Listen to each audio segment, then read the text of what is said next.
Our next community leader is Ida Pearl Floyd, Day 4.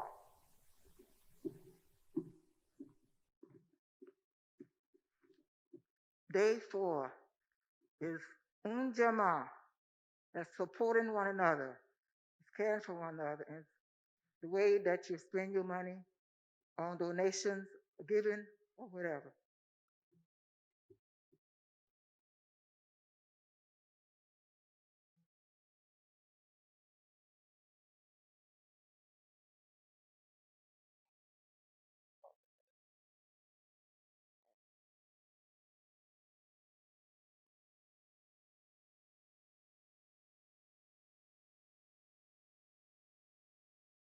Hi, I'm Trevor, and I've worked with Operation Unite for a few months now. So far, it's been an interesting and highly beneficial experience, and I can say with confidence that since working here, my communication skills have improved, and I have grown much more open-minded and tolerant of different beliefs. Operation Unite is a very diverse workplace with approachable staff who act as guiding hands for its many youth participants. It helps a lot in the community and engages in various social justice and leadership activities, and it allows its youth to connect with their communities in a way most organizations can't. Hello, good afternoon. My name is Pamela Badilla of Jata Jata International Folkloric Theater, and I am matriarch of the Badilla family clan.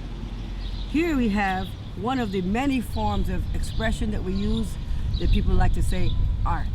But for me, it's a way of letting people know how I see the world, how I want to engage my presence in the world, and how I experience and appreciate the reciprocity that is what I have to offer to the world in all the ways that I can.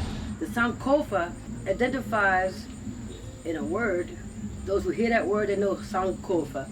You have to return to your past in order to realize who you are, because that's where your roots are, to acknowledge who you are so that you can go forward into the future. So to find your future, you must first rediscover your past. And that means to know your story. Like black people, we don't know our story. We have a very misguided understanding of our place now. People have been taught, and I have to acknowledge that the teaching has come from the more recent understanding of our place. That is a European concept where manifest destiny gave white men the idea that if I see it, I like it, I want it, I can take it, it's mine because it's manifest in my existence that I have the destiny to assume whatever I want.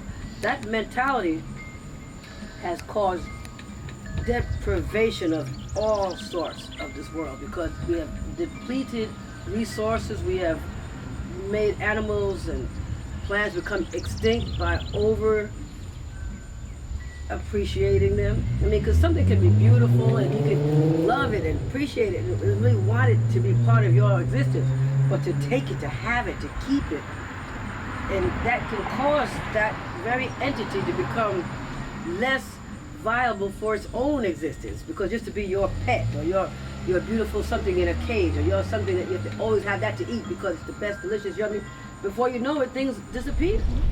There's a saying in the many African cultures, we call it Ubuntu. Ubuntu is an expression that means I am because we are. See? We are because I am.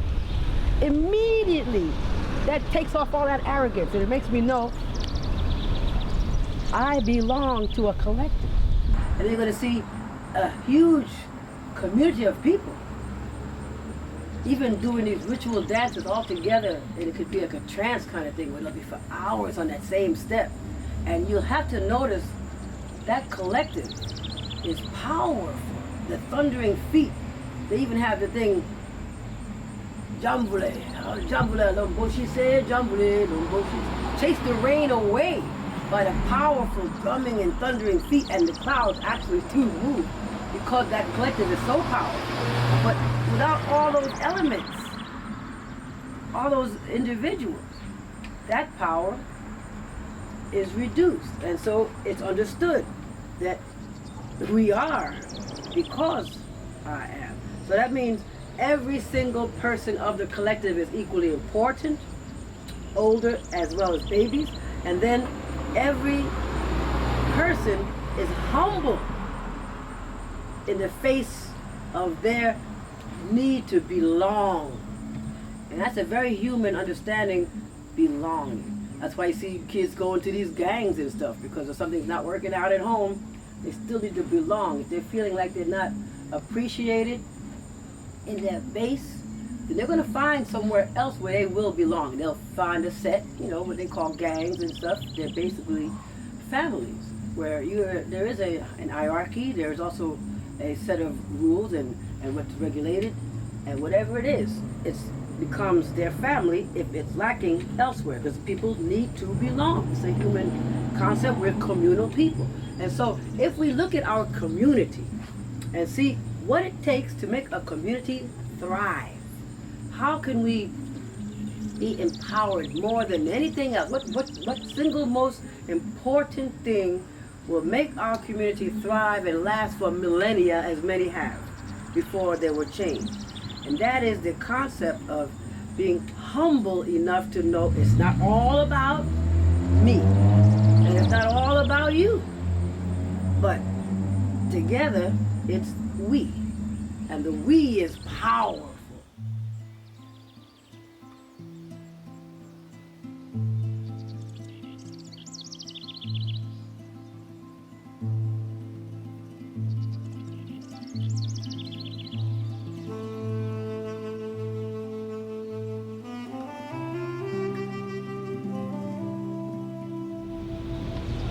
I define freedom generally as a life free from meddling, a life where you can go about your business, do what you want, while other people trying to stick their nose into it.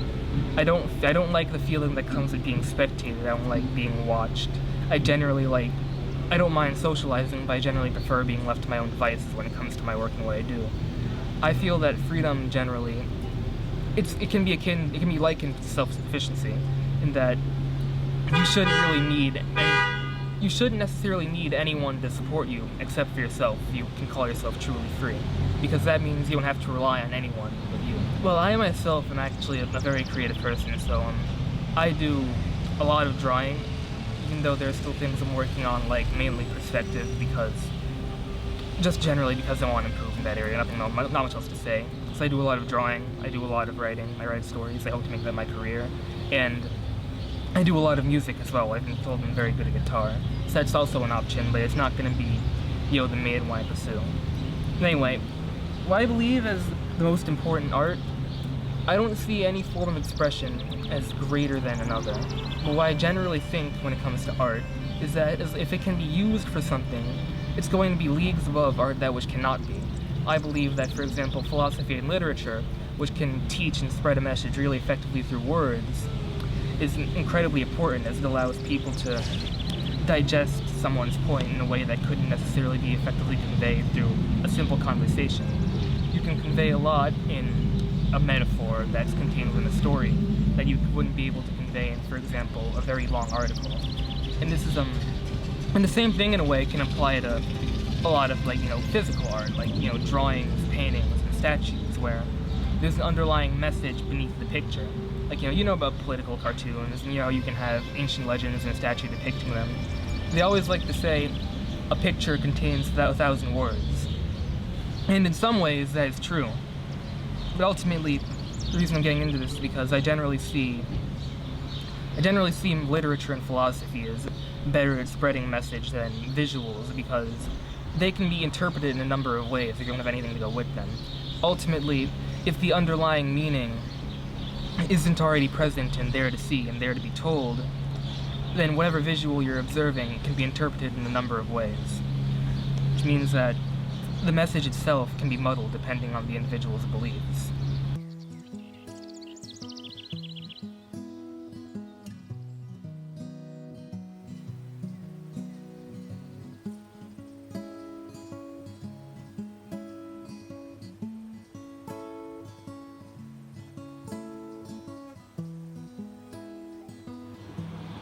home is like a place where you're welcomed at. You walk in, it's like it's a great big old hug. Home is where like you could talk to somebody about your problems, and they will understand. If they don't understand, they'll try to direct you into the right way to understand to somebody that'll help you out. They ain't gonna just leave you hanging. And home is like comfortable. It's like wanting and warm, like you want to snuggle up in your mommy's chest or whatever. It's like that's home. You just feel the warmth and the love. But that's how I feel home is.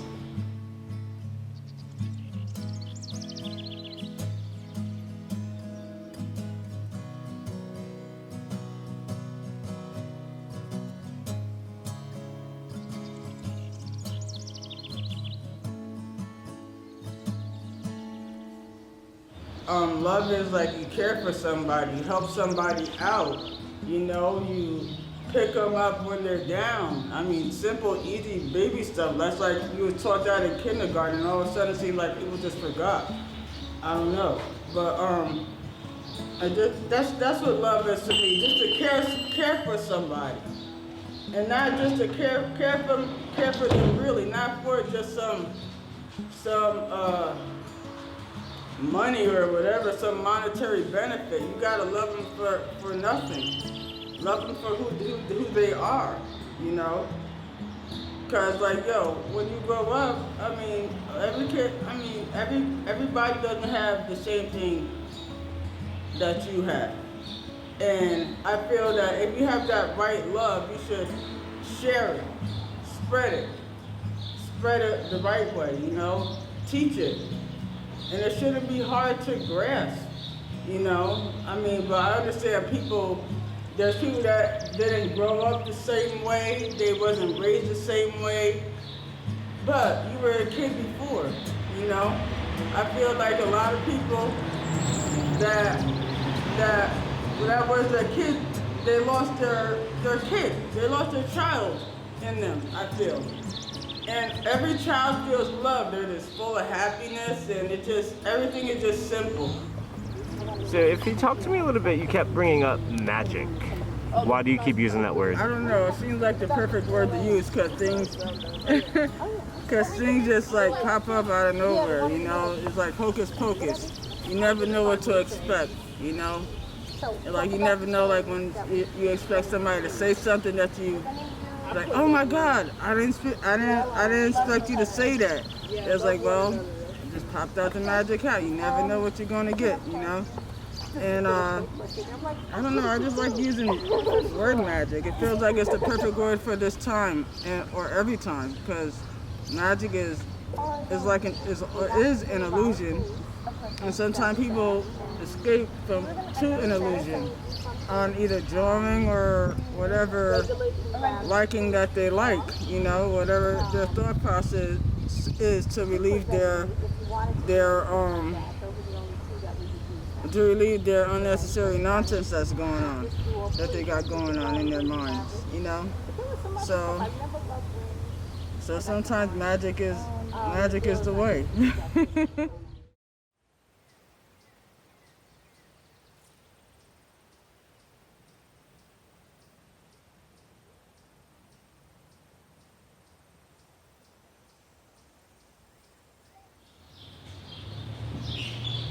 Moving to my own beat, sounding out words that don't repeat, negative and positive defeat, charging, clash of the champions, airing sirens and ambulances, emergency radio station programming. The streets are stained images of blame it on the rain, stained glass engraved in window frames, chasing red rum, I'm hanging around a murder.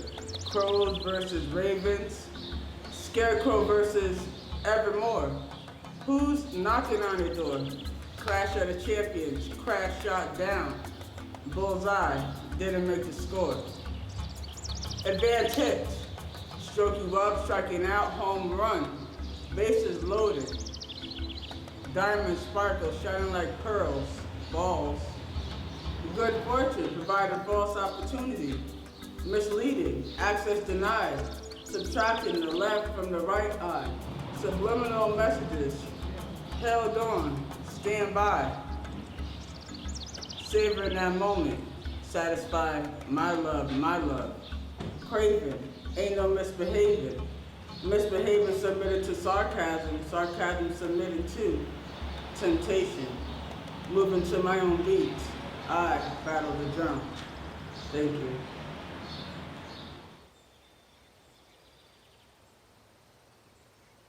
In America, I'd say that, I experienced, like, you know, slurs said to me when I remember this one time I was in Walmart, and I was walking with my mom, and I grew up wearing a headscarf. My mother, at a young age, my parents, you know, introduced it to me, and I remember walking in the aisle, like, right into the door, and we had our shopping cart. It's all empty, and a man, like, he whispered, like, "You're a terrorist," and he walked away, and I think I was like really young at the time, but I remember those words very clearly, and I told my mom, I was like, "Did that guy?" She's like, "What does that mean?" Because she knows English and it's broken English, but she didn't hear him, and she said, "What did that guy say?" He said, "You're a terrorist."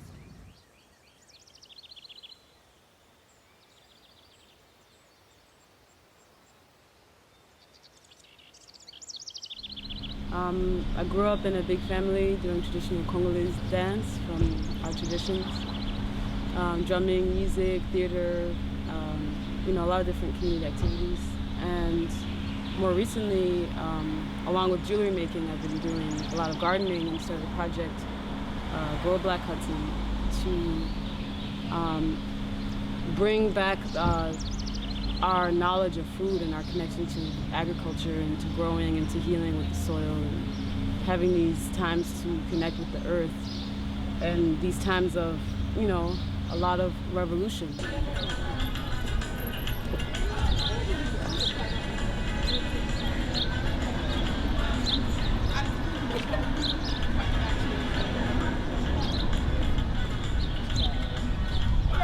Coming along, coming along. I think it's another way of expressing, you know, like as if you were to make a speech, you can make a whole discussion or a whole statement with your art, you know, and that can be expressed in so many ways. And I think it's also in that way healing and to be able to release in whatever way that you can find that might not be words. So, and images, you know, they're very powerful. They're very powerful in send such a strong message without having to say any words. So I think art in that way, and then with dancing, you know, it can connect to people who are needing to release in ways of movement, you know, a lot of body sicknesses and things like that people get stiffed up in this kind of lifestyle. So the expression through dance and reconnecting with our ancestors through dance as well to heal us and create the revolution that is powerful, that will make people inspired to continue to do what they're doing to change the world. Well, you know, I definitely did it as a kid. I love making little beaded necklaces at camps and for our families, theater productions, or for, you know, my parents and things like that. But as far as really getting into it, I would say in 2012. And in 2011, I started to go woofing, like traveling around, working on different organic farms, volunteering for room and board, and, you know, learning a lot of beautiful things. And along the way, I met a lot of the community and saw a lot of the traditions of what they do with like beadwork and just like really admiring it very much. And also traveling to Africa in 2011 and in Congo and seeing a lot of the adornments and the jewelry in that way too. So I was just becoming more and more attracted to it.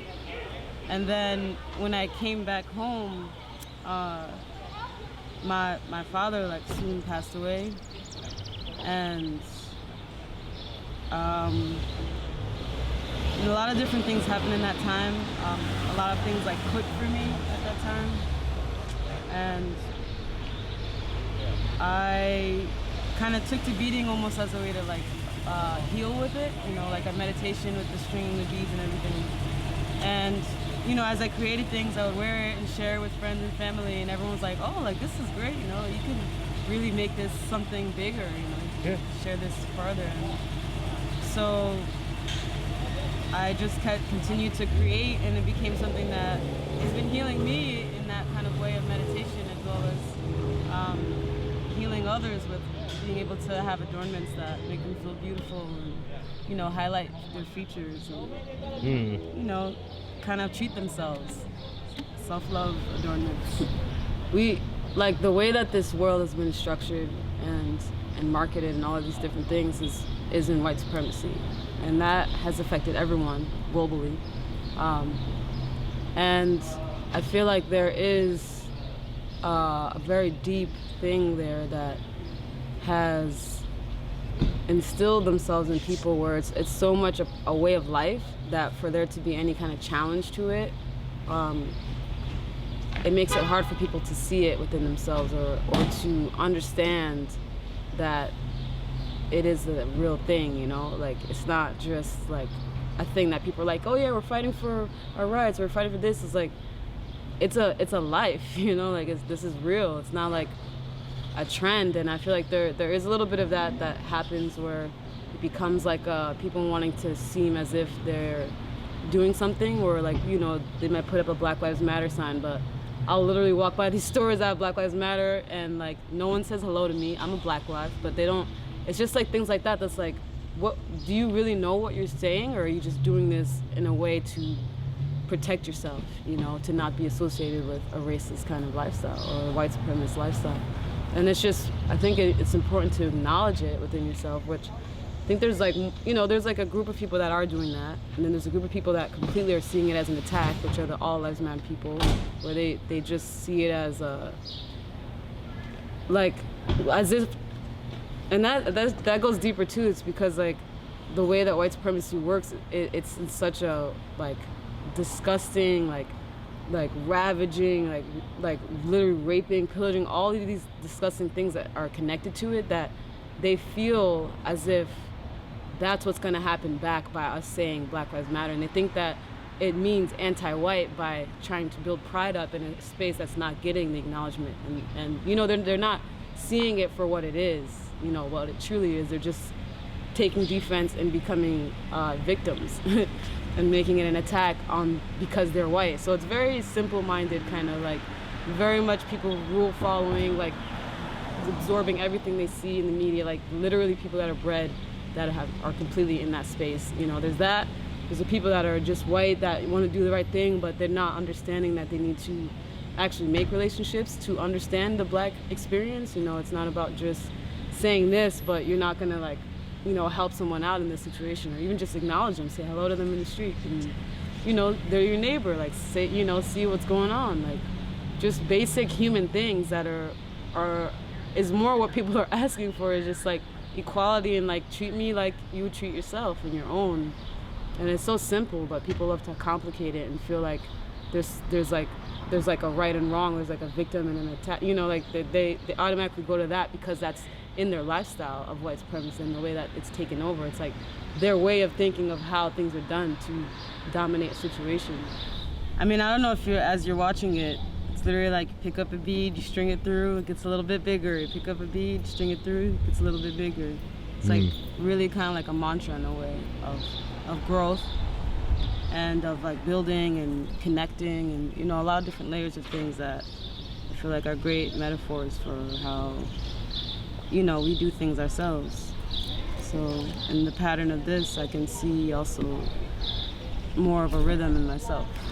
A lot of unlearning needs to happen as far as methods of ways of going about things, and understanding the way you'll understand what we are talking about what we need is actually having a conversation. So I think it needs to come down to really coming with community as far as like actually knowing who these people are, you know, not just I see them and I wave. Like, I know that they're into science, and I know that they do like this charity event every Wednesday, and I know, you know, so, and that's the way that we can start to help each other out, by giving information and putting in plugs for and then, you know, the web gets bigger, and it's like we really know where we can help each other out, where even the economics stays in the community longer, you know, where it's like we really build even bartering systems and stuff that's really like helps to build us up, where, you know, it's like it makes it stronger, you know, when things are united, they're stronger. So community is mad important in that way, to actually have something working in the same direction rather than like split up and then it moves slower into the right direction. So.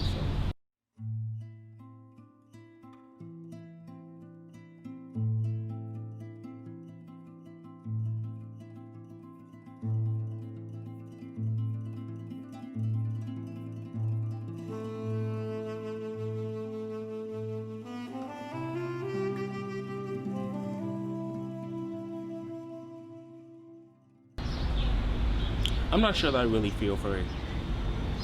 Maybe because I have the idea of freedoms to be some almost magical force, and makes me feel different. I imagine freedom would feel something like stronger than just casual, oh, I can do what I want today.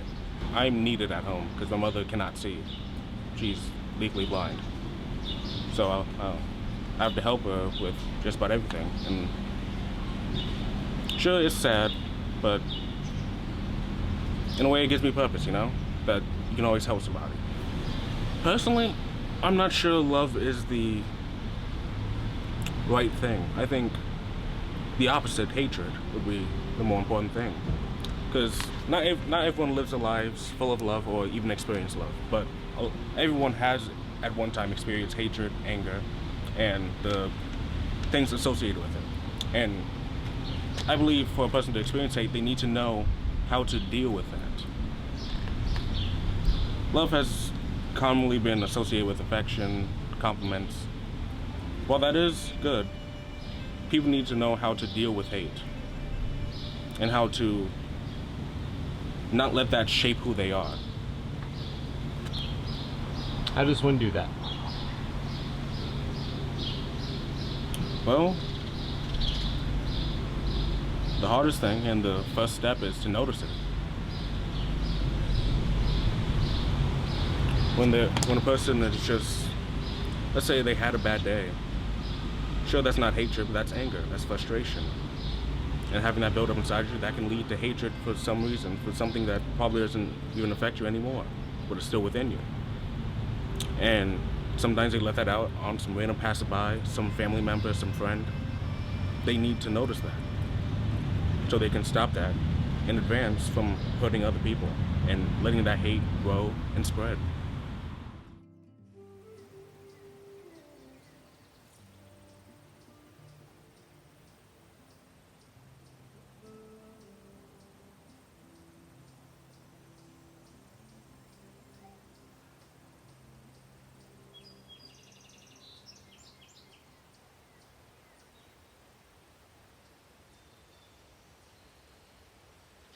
Well, my name is Lucy Welch, and I'm from Hudson, New York, and I live in a high-rise. I'm 47 years old, and I've been here all my life. I'm a resident here, and I started drawing when I was little, but I had let it go for a long time, and I went to bed one night, and I heard a little voice came to me and said, Lucy, start back drawing, just start back drawing, just start drawing. So I just started going to the store and get some paperwork, some canvas, and just started drawing. I couldn't stop. I could not stop drawing. I just kept going with it. So I had to draw like at least 100 paintings, but now I got like 60 paintings left. So I'm steady wanting to do more and continue on doing more and more and more and more. Well, I'm from Hudson. I'm from right here, this town, Hudson, New York, but I don't know where I want to go. I think I never been nowhere. I had the plan out. We had plans going to Disney World this year, but it got postponed. And that'll be my first time going to Disney World, but it got postponed because of the COVID-19, and we going next year. So that will be my first time on the plane, getting up out of Hudson, because I ain't never went nowhere, ain't never been nowhere. So that'll be my first. That would have been my first time going to Disney World, but it got postponed. So now I'm gotta wait till next year. God's willing. I've been here all my life. Growing up here in Hudson, it's a nice, comfortable place to live, to be. It's a knit family town right here. Everybody know everybody, so we more like family here in Hudson. Like after the World Trade Center went down, like that, then that's when Hudson started changing.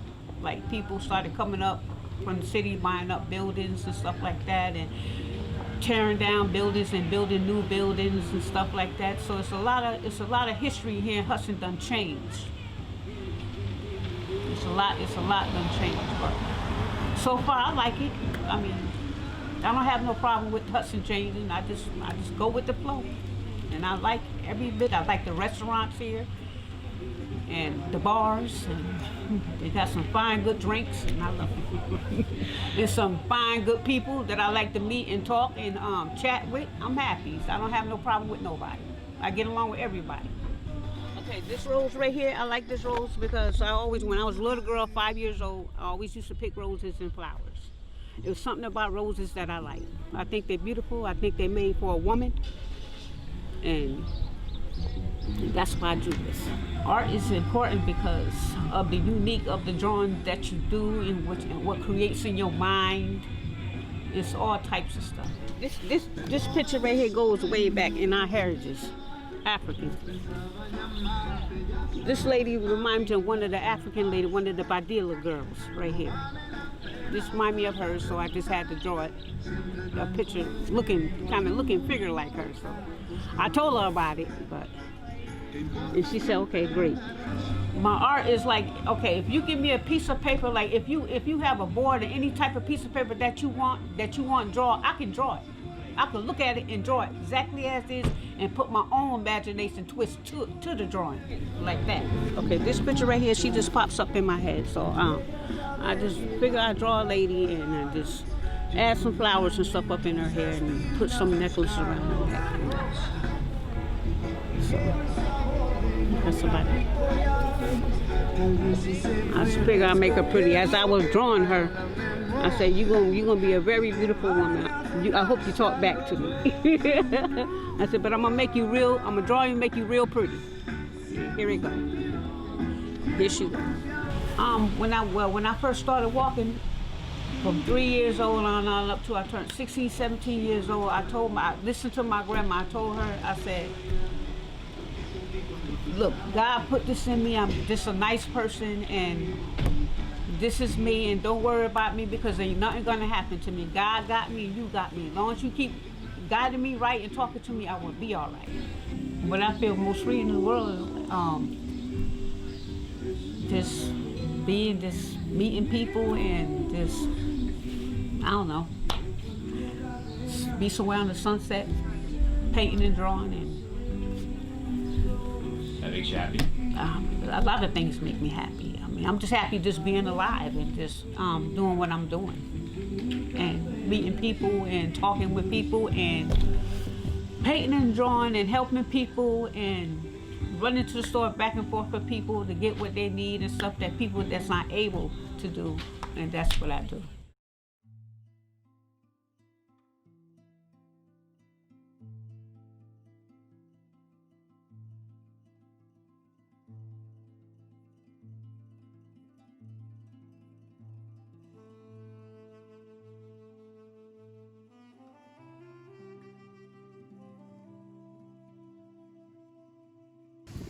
Freedom for me, living in America, is obviously like freedom of religion, freedom of speech, freedom of press.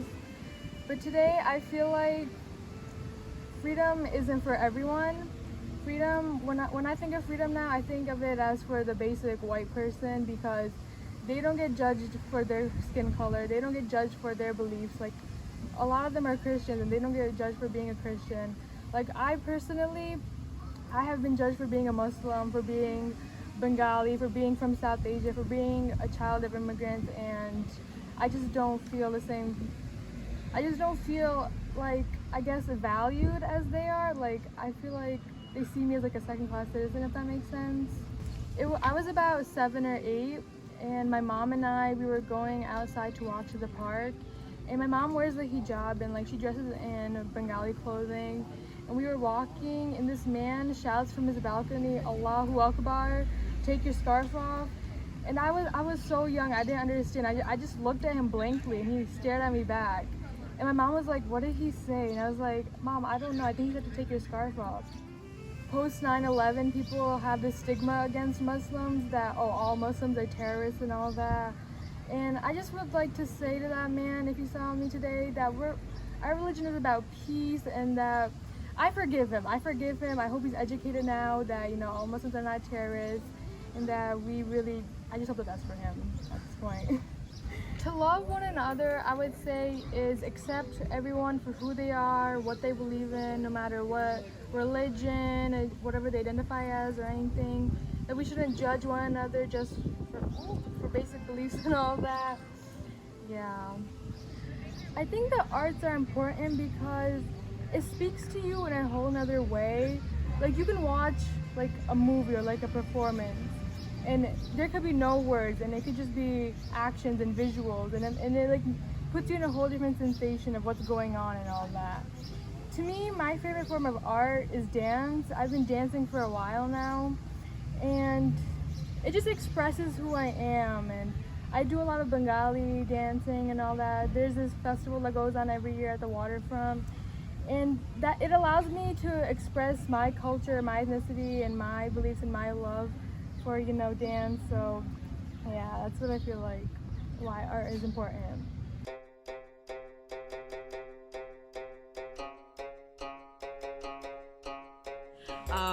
I think art is important because, number one, it's always been used as a visual record of like the times just throughout history. That's what paintings reflect. Eventually when photography came along, that's what it was reflecting. Like, I think it's a very good mirror. Like, anytime you study art history, it's never just about the piece, it's about the context of the time period of the piece. And I think whatever humans create in that time period is like a collective like response to everything. Furniture design, architecture, it always has to do with the era and like what else is going on in society. Like, you will never study anything visual or creative or handmade without learning about the context of what was going on in society at the time. That is how you learn visual arts, like besides the technical parts. So I feel like that's really why art is important, because it really is just like a timestamp. I kind of feel like when you're a public artist and like a mural painter, you have to be really conscious about who you're painting, what you're painting, where you're painting, town, the neighborhood, the demographic, because it's different than when you're just in your studio and you could just you have no one to answer to. You have no one really looking at it unless you put it up somewhere on your website or like someone comes to do a studio visit. Like, it's just for you. But when you're doing public art, it is not just for you. If anything, like, you have to think of yourself as like the vehicle for everyone else. And like, I don't have a right to put something up in a town or a neighborhood or a community and then be like, this is what you need. And then I walk away, I leave, I never see it again, but meanwhile, everyone else is left looking at it.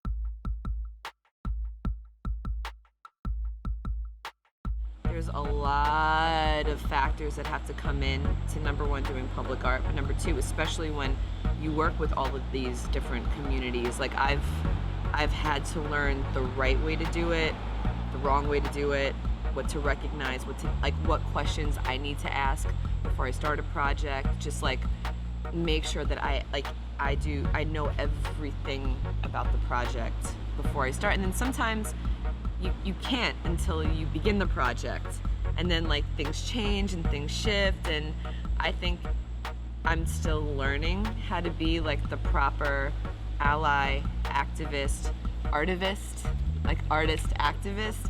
I feel like it's something that like you never stop learning how to do better, and I feel like especially as a white artist, it's like, how can I always do better? What mistakes am I making? Like, am I making any mistakes? Like, you just have to be open to constructive criticism. Like, this is what I mean. Like, I will never know all the answers. I will never know the best way. Like, all I can do is try to do my best. And if there's something that I'm not doing, like I have to be open to it, like that. And that is something that, like, I just think for public art, and especially with like the communities I work with, like that is what you have to like focus on. And if there is any kind of criticism, like or like not even criticism, but just like, hey, listen, maybe you should think about this, like I have to be completely open to it. But on the other end, I also have to be able to defend my pieces. Like if there is criticism that I feel like isn't constructive, I have to say, no, this is the reason why, like, it was decided that I'm gonna paint this. This is the reason why me and the organizers and the curators and like, this is why. And sometimes if you explain it, it can be used as like an educational tool. So you have to kind of come from both angles with it. This is the rendering, and it's supposed to be past, present, future.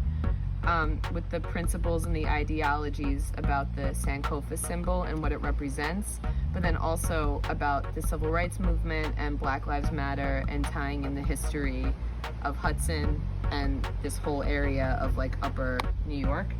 So it's supposed to be a portrait of Harriet Tubman for the Underground Railroad, because this whole area was like one of the main arteries of the Underground Railroad. And she's such like a important female figure of that. And I figured that was really good to kind of like represent Hudson and this area's like contribution to that era of history. And then there's a half portrait of Breonna Taylor, because I know that Elena told me that a lot of the youth that you guys work with, like, were listing off the names from the Black Lives Matter movement that they would want to see represented. It was Breonna Taylor, Trayvon Martin, and I kind of wanted to keep the focus towards like the women of the movement. So it's a portion of her face to represent current, like something that has currently happened with the Black Lives Matter movement. And then this is actually Gianna Floyd. This is George Floyd's daughter. And I was really inspired by her from when she made that statement, like, my daddy changed the world. And it wasn't negative. It was something that was a little bit more positive. Like she's young, she doesn't really understand what's been going on, but her idea of this is like, my daddy's changed the world. And I just thought that it would be, I do a lot of portraits, and I thought it would be good to have like past, present, future, and that she's the one that's coming out of like these women, positive and negative, that have come before her.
Well, art is an expression, really.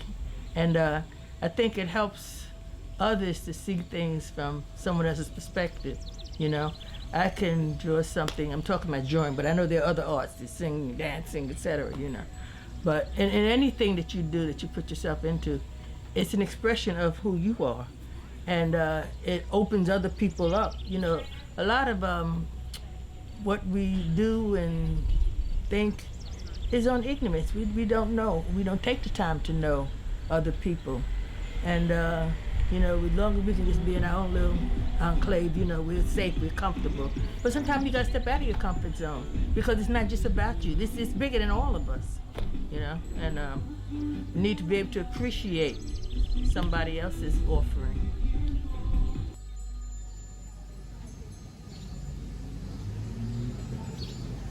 Okay. Throughout history, I think people use art to express their political opinions or viewpoints. You see in newspapers a lot, like political cartoons, and they try to push an agenda of sort. And that can really help push some type of agenda you're trying to put forward.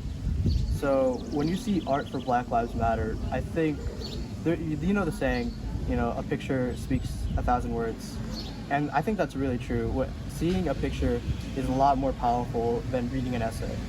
So for example, seeing a picture of a black man experiencing police brutality is a lot more harrowing than reading an article about it. So I think for me, photography is definitely one of the more powerful art forms. It just captures a moment that's so piercing, and it can really stay in your mind for a long time.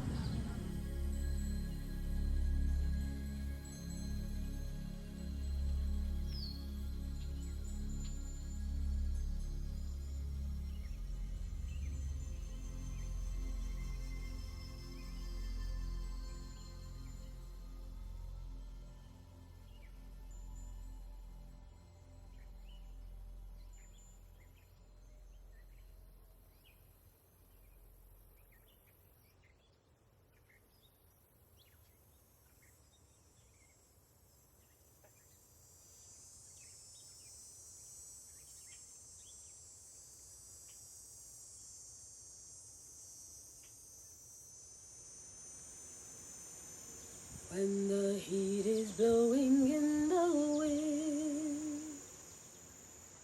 summer has begun, my friend,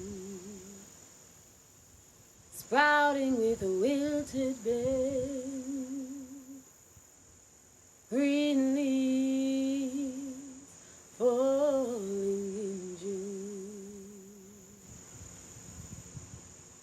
breaking through the planted seed, guided by the farmer breeze, led to praise the unjust creed,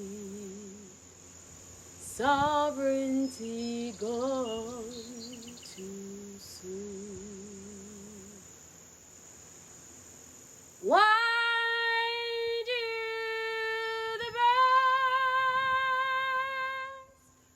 fly in the sky? Why do the mountains peak so high? Why do we weep a smile when we cry? For the green leaves were falling in June. Minutes turn to our days, days that manifest the way, marching through a